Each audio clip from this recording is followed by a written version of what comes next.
And ladies and gentlemen, right here in the Rock and Roll RV with us, ladies and gentlemen, it's Ed Zed. Yeah. Hello, hey, how's it going, guys? Thank you for having me. Oh, it's going good now that we got the Krieger windows here. My goodness. Holy Christ. I'm so honored to be here. I hate to start right away with a correction.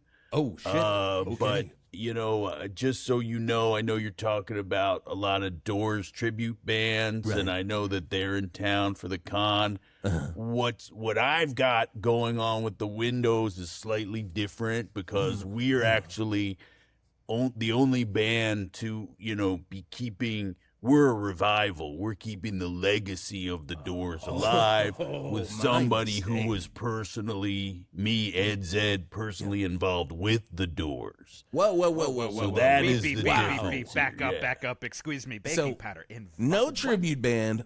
Legacy band. That's a bigger deal. That's like you're basically Leonard Skinner now, but for the Doors. That's right. We are the only. There's going to be a lot of great tunes this weekend, but we're the only act that really is keeping the spirit of the Doors what once was, and bringing that back to the stage. Because I have that connection there. That I think a lot of these other guys were fans, and I was a fan too. But I have something, just not to nitpick, but I think that's what makes the Windows. You're just trying to get to the facts of it all. And look, so for the mouth-breathing chuds that are, you guys seem skeptical. You guys seem suspicious. You say legacy band, and that's a lot of weight on your shoulders. I would say the suspicion you're seeing from me is more like, how can Ed Zed carry all that weight? Oh my God, the burden. That's really. The burden. It's more than the weight. The burden of the Doors. How do you carry that burden of the Doors, Ed Zed? Well, for me, it's just like, trying to focus on what the Doors were trying to do, and that, oddly enough, the door was never fully closed, and so that door is open a little bit, but then also we're a window, and we're fully all the way open. Yeah. And we're just like a continuation of what was and what is and what could have been and what will be. Okay. Interesting. Okay. So this is like almost an extension of the Doors of Perception. The Doors of Perception were never closed. By Aldous Huxley, of course, which is the inspiration. Okay, I was going to say, I'm like, does he mean Aldous Huxley? Of course I'm glad you said it. I'm glad you said it because I was thinking it. So the door isn't closed. So let me just clear this up, though. For me, could someone clear this up? Can we just clear this up a little? So you've got cover bands.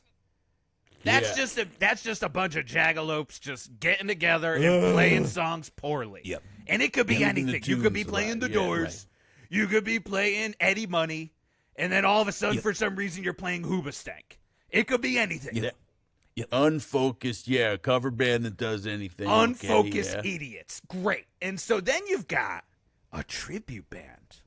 Ooh. Now, tribute band, that's where you, we doff the cap to the Musical Box, one of the greatest tribute bands of Genesis, where they match up almost eerily, just like costumes and Or we doff the cap to Guns and Boars. Oh, it's the guys that dress up like wild boars, but also in Guns N' Roses costumes. So you've got like Boar Slash, and then you've got Boar Izzy and Boar Dizzy and Boar Axel. Or, of course, there's Thin Dizzy, which is the Thin Lizzy tribute band with only Dizzy from Guns N' Roses and his Dizzy clones. Reed from Guns N' Roses. And then for some reason, Izzy Stradlin, who doesn't seem to work in this. So that's what a tribute band is. But you are a legacy band. Legacy. Which, correct me if I'm wrong, isn't usually a legacy band have some sort of connection?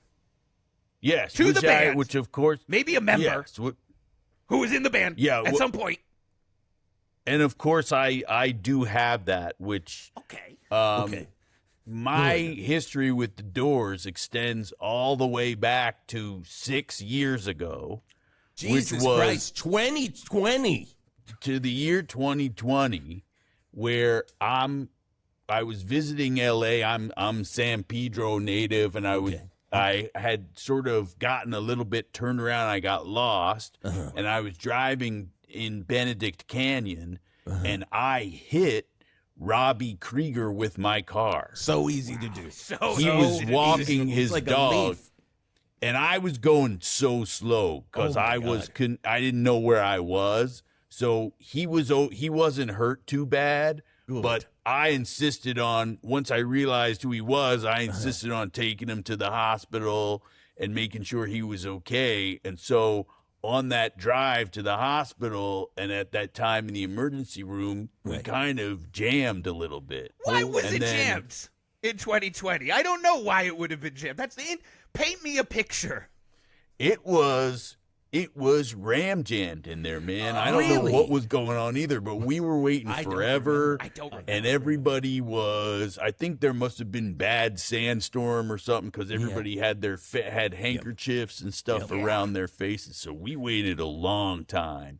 And because we had all that time, I felt like I really got to hang with Robbie and sort of bond with him. Yeah. And what a dream. I sort of approached him with this idea of like, maybe it's time to bring the Doors back. And he said after the fact. Right. And he said no.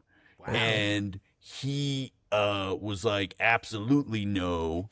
And then don't do that. Right. And I imagine in between all of these, you're just hammering away like, what if? I'm if? going and he's like just coughing into his hand, just like feels like we're leaving a lot of money on the table here. And it feels like for fans of the Doors, and I'd come up with the windows, which I had that sort of. That's what I was bringing to the table. Yeah, in your back pocket. So he said no, but then here I am today. Shit. And so what I've got is sort of the spirit and the energy and the power of that music, which I absorbed into my Toyota Yaris when Robbie Krieger and his dog, because he was walking his dog, and then I took him to the hospital, and all that music sort of came into the Yaris, and then it Rest sort in of came power, into Robbie me. Krieger's dog, by the way. Yeah, I was going to ask, did the dog go to the hospital too, or did you just unhook him right there in Benedict Canyon and head to Cedar Sinai? And he's No, like, we brought "Hey, my the dog. My dog. We brought the dog, but this is news to me. As he recently passed, maybe this is a good opportunity for me to reach out and get in touch with Robbie again. Well, you know what, Scotty, can we? I'm a very good best friend with Robbie Krieger. We're going to try to get him on the phone here in a few. Hang out with us, Ed. We're going to talk more Doors with you because I got to hear all this legacy stuff, and I got to hear about this dog that's apparently, either dead or still in your Yaris. Exactly.